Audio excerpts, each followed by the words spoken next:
Welcome back dito sa channel natin. Andito tayo ngayon sa May Ortigas. Malapit na palang simulan ang bagong busway station na itatayo dito sa tapat ng SM Mega Mall. Malapit na rin kasi matapos ang modern busway station doon sa tapat ng SM North EDSA. Pagkatapos noon, dito naman yung gagawin. Asahan nyo na ang heavy traffic dito sa may SM Mega Mall dahil ang project na gagawin dito ay magtatagal hanggang June 2025. Kapag naitayo na yon, hindi na mahirapan ang mga commuters sa pag-akit baba dito sa MRT3 station para lang sumakay dito sa EDSA busway. Yan ang isa sa mga bagong project na abangan natin ngayong 2025. Anyway, magbibigay pa tayo ng latest updates sa iba't ibang mga projects na ginagawa dito. Kasama na nga ang latest na update sa MRT4.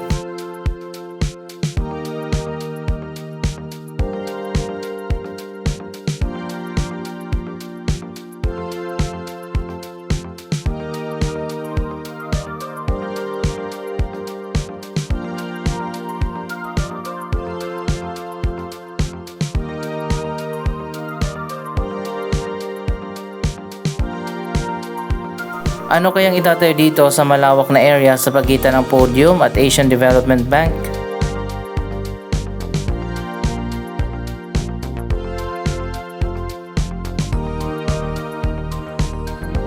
Anyway, isa sa mga project din na ongoing na ginagawa ngayon dito sa Ortigas, ang major renovation ng SM Mega Mall.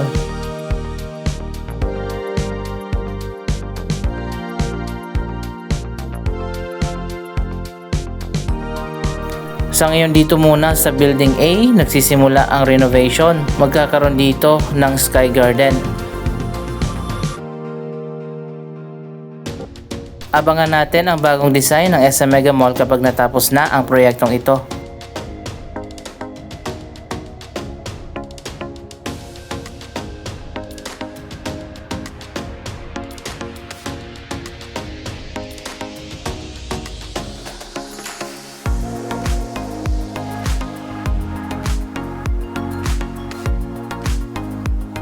Isa sa mga unang na-establish na business district dito sa Metro Manila ang Ortigas Center. Pero kahit sobrang tagal na ang Ortigas Center, may mga ilan pa rin developments na ginagawa ngayong 2025.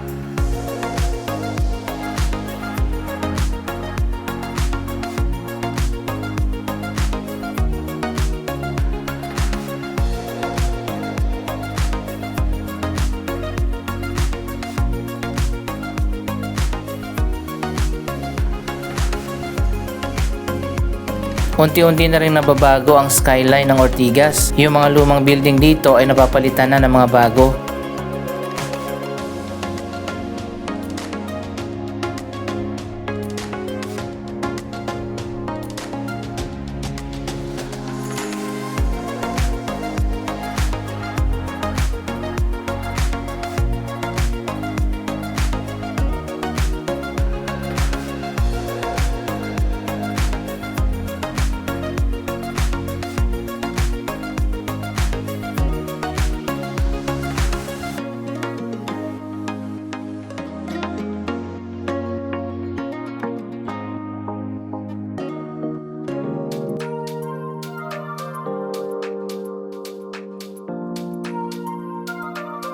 May mga bagong residential condominium at office buildings din na tinatayo.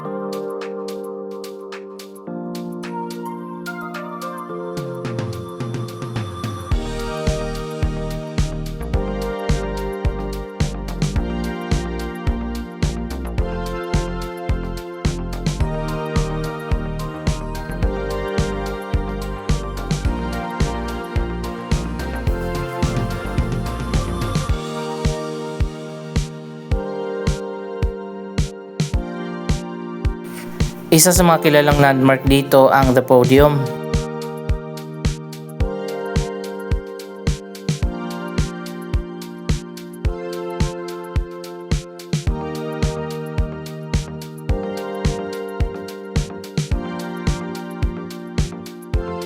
May project pala na tinatayo dito sa may ADB Avenue. Magtatayo ng mga speed tables dito sa street na to.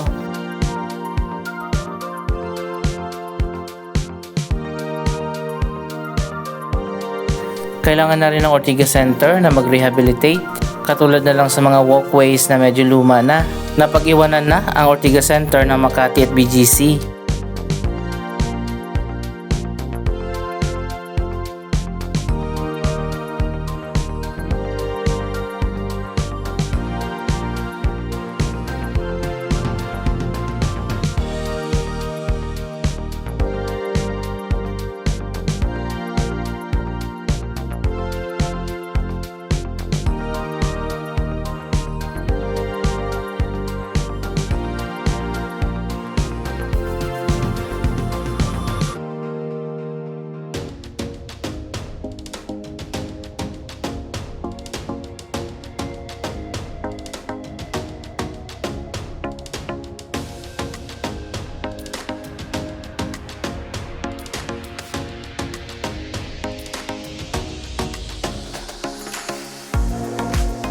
Papunta na tayo doon sa may Ortigas Avenue para magbigay ng latest update sa MRT4 project. Madadaanan pala natin itong ginagawa na Galleon.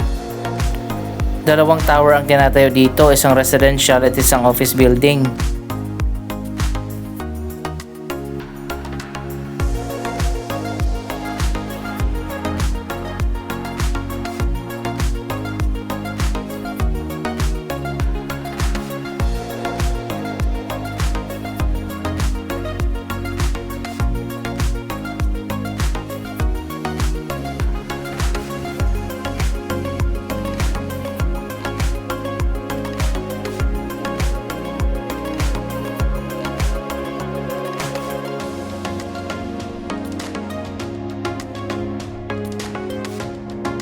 So ayun guys, ang ganda na ng Galleon.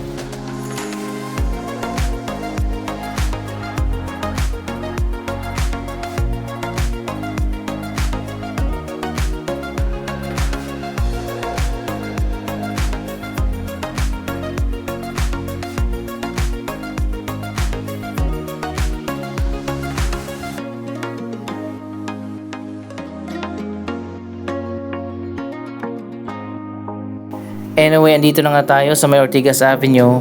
Isang hindi magandang balita ang nakalap natin.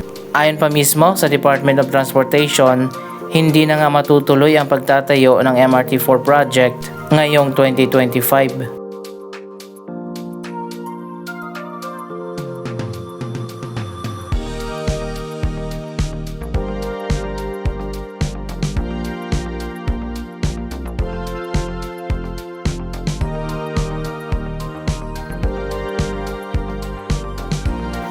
So ayan guys, dito dapat sa area na to itatayo ang pinakaunang station ng MRT4 project.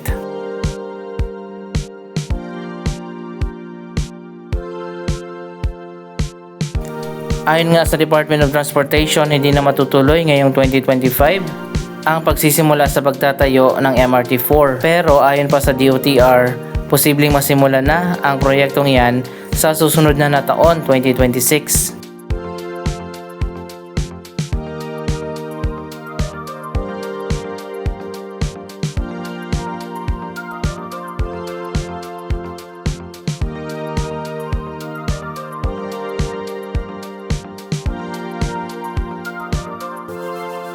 Nilinaw naman ng Department of Transportation na matutuloy pa rin ang proyektong yan at hindi cancelled. Pero hindi nga lang masusunod ang schedule na ngayon sanang 2025 sisimulan.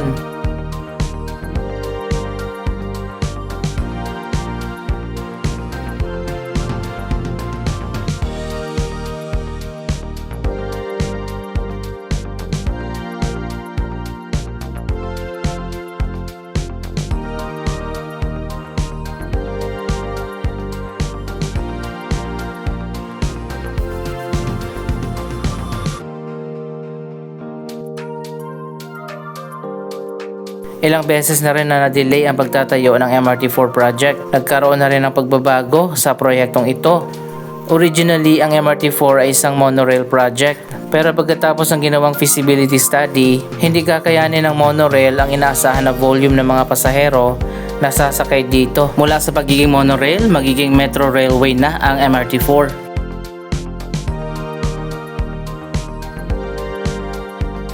Ang unang timeline ng MRT4 project ay sisimulan dapat noong 2021.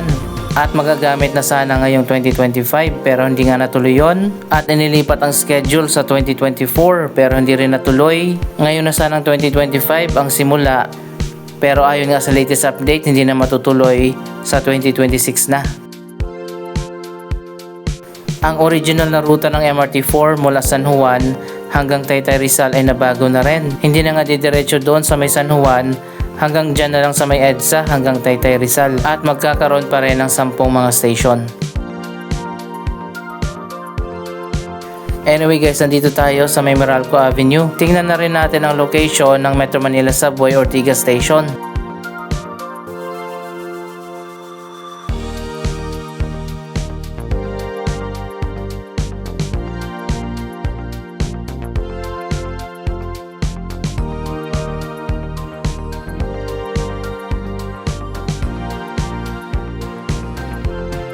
Isa pang mega project ang itatayo dito, ang Metro Manila Subway. Ang Metro Walk property nga ang napili na tayuan ng Ortigas Station.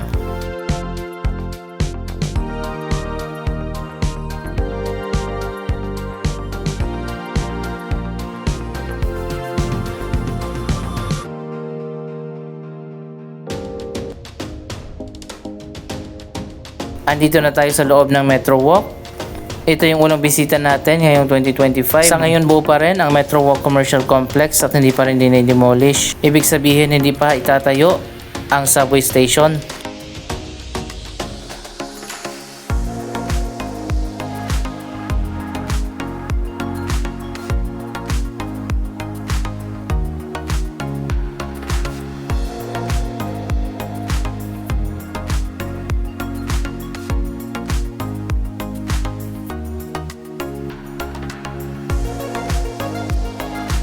So ayun guys, medyo matatagalan pa ang pagtatayo ng subway station dito. Mas inuna pa kasi ang Shaw Boulevard Station dun sa kabilang dulo ng Meralco Avenue.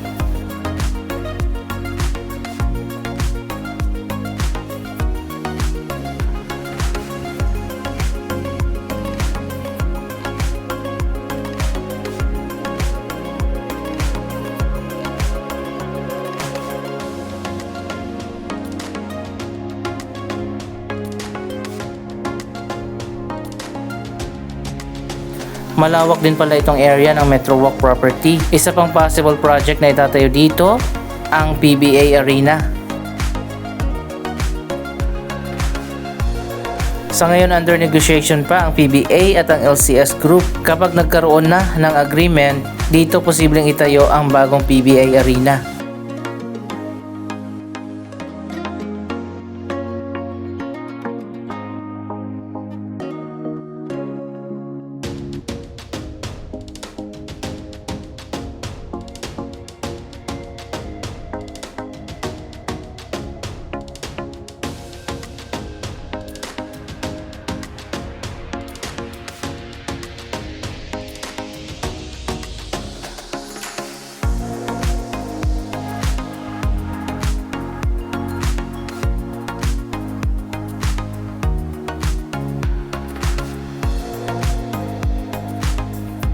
May balak din ng LCS Group dati na gawin din itong Koreatown. Marami pa tayong abangan na mangyayari dito sa Metro Walk property. Pero ang pinaka-importante talaga dito, ang Metro Manila Subway Station ay tatayo dun sa harap.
Abangan pa natin ngayong taon kung masisimulan ba ang Ortigas Station ng Metro Manila Subway. Anong masasabi nyo sa progress sa mga proyektong ito? Mag-comment lamang dyan sa baba ng inyong mga reaksyon.